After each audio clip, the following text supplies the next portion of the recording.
Ó, a primeira questão aqui, ó, que eu preparei pra você aí, ó, que tá me assistindo agora. Não haverá crime sem lei anterior que o defina, nem pena sem prévia cominação legal. Verdadeiro ou falso isso aí?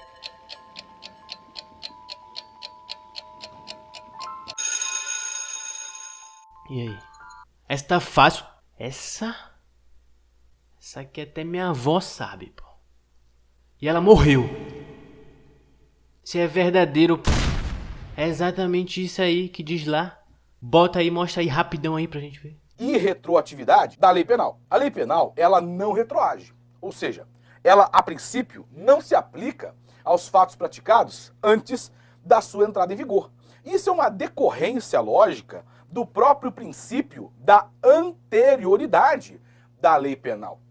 O artigo 1º do Código Penal estabelece, também tem previsão no artigo 5º da Constituição, o artigo 1º do Código Penal estabelece que não há crime sem lei anterior que o defina, nem pena sem prévia cominação legal. Ou seja, para que uma norma penal possa ser aplicada a um certo fato, ela tem que já existir e já estar vigorando quando este fato é praticado. Ela tem que, portanto, a sua vigência ser anterior a esse fato, né? Você não pode ser responsabilizado por uma lei penal qualquer se quando você praticou o fato previsto como crime nessa lei, essa lei não estava ainda em vigor. Essa é a lógica. A lei penal, ela não se aplica aos fatos praticados antes da sua entrada em vigor. Perfeito? Essa é a regra da anterioridade, né?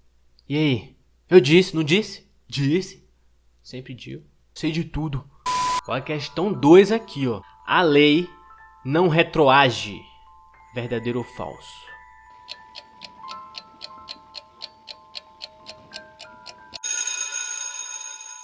E aí?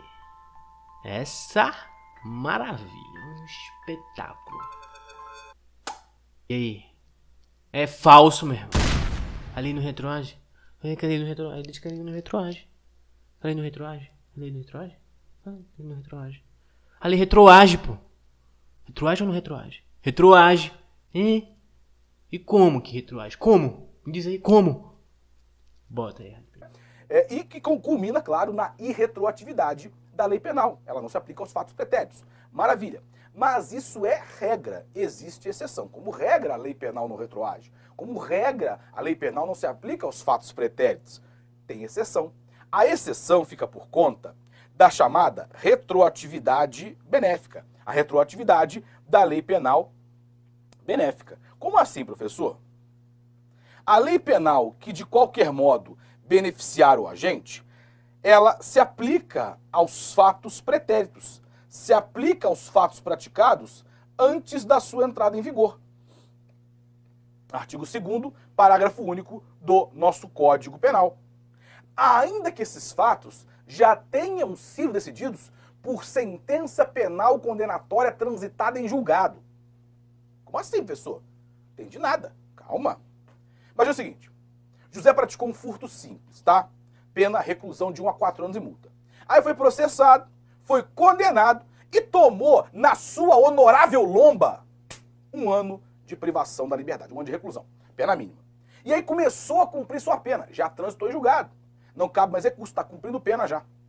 Durante o cumprimento da pena, entra em vigor uma nova lei que diminui a pena do furto simples para, sei lá, 6 meses a 2 anos de reclusão e multa, por exemplo, né? Veja, esta nova lei penal, pensa comigo, ela é boa ou ela é ruim para o agente? Se é bom ou é ruim para ele? É bom, né? É muito bom. É boa, é claro que é boa, ela é benéfica, ela reduz a pena prevista para o crime. Então ela é boa, ela é benéfica. Se ela é benéfica, ela vai ser aplicada ao fato praticado pelo José. Mesmo que esse fato tenha ocorrido antes, não tem problema. Mesmo que esse fato já tenha sido objeto de sentença penal condenatória, transitada em julgado. Então, mesmo que o José já esteja cumprindo pena, a nova lei penal benéfica vai ser aplicada a esse fato. Vai ter eficácia retroativa. Artigo 2º, parágrafo único do Código Penal. A lei penal benéfica, portanto, se aplica aos fatos pretéritos, ainda que já decididos por sentença penal condenatória transitada em julgado. E aí? Se ligou, meu irmão? Não esquece essa parada, não. Próximo. A questão 3 aqui, ó. De acordo com a lei penal no espaço, embarcações e aeronaves brasileiras de natureza pública ou a serviço do governo brasileiro, onde quer que se encontrem, é território nacional por extensão. Verdadeiro ou falso?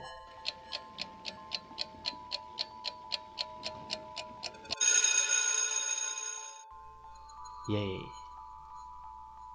aí? É verdadeiro. É isso aí. Tu pensou que fosse falso, não foi?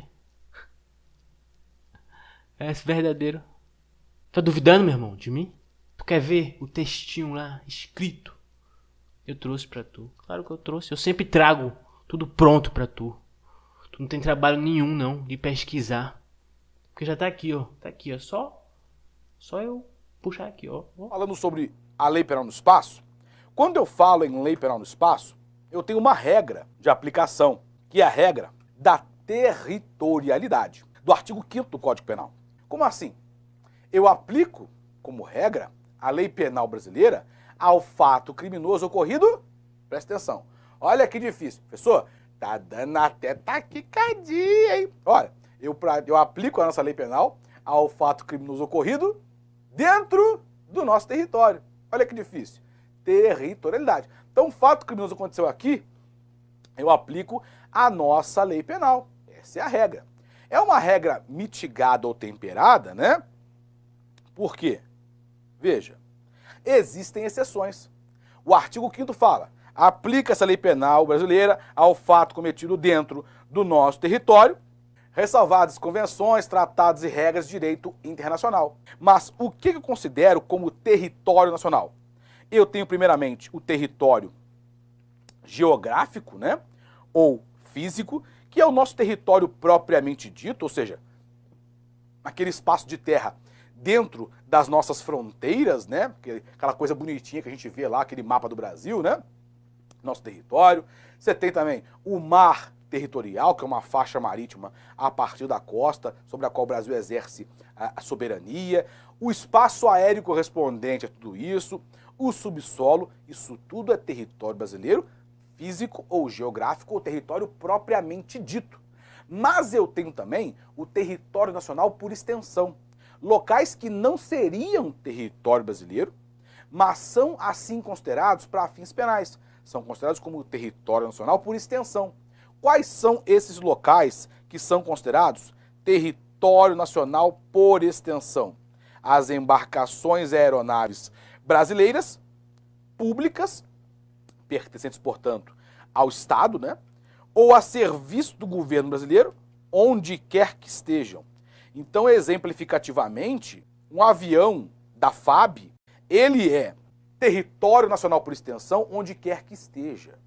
Então, um avião da Força Aérea Brasileira, ele pode estar num aeroporto na Austrália, pode estar sobrevoando o espaço aéreo da Rússia.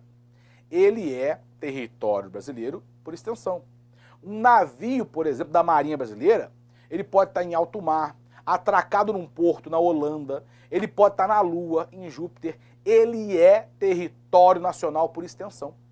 Olha a questão 4 aqui, ó. De acordo com a lei penal no espaço, embarcações brasileiras, mercantes ou de propriedade privada em qualquer lugar é território nacional por extensão. Verdadeiro ou falso?